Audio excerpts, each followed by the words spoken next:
Hi everyone, it's Mrs. Stevens again, and let's do another math talk. I think I just did one, but I'm telling you, I woke up this morning, no one else in my family's awake except for Juniper, and something happened that made me think of you guys, and I need your help. So let's give it a try. I think this is Math Talk 7. Let's give it a try.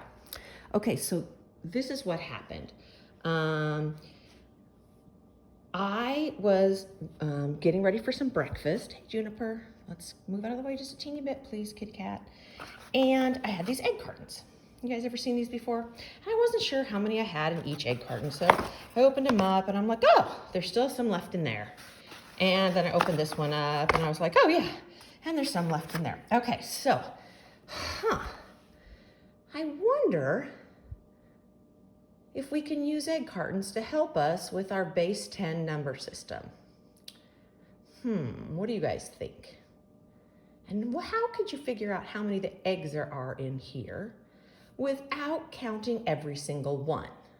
Now this one I think we can do just by what we call subitizing or subitizing. And that is, we can just look at this and know how many there are.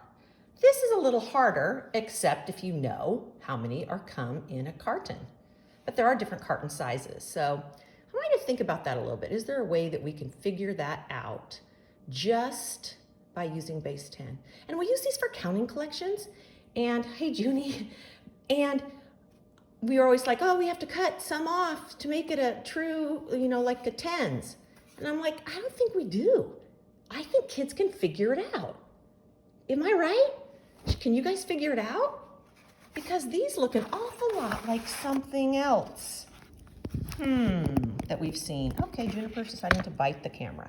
So thanks for helping me this morning. You guys are awesome. Keep thinking about math. Numbers are fun. And here's the other cool thing. Math makes sense.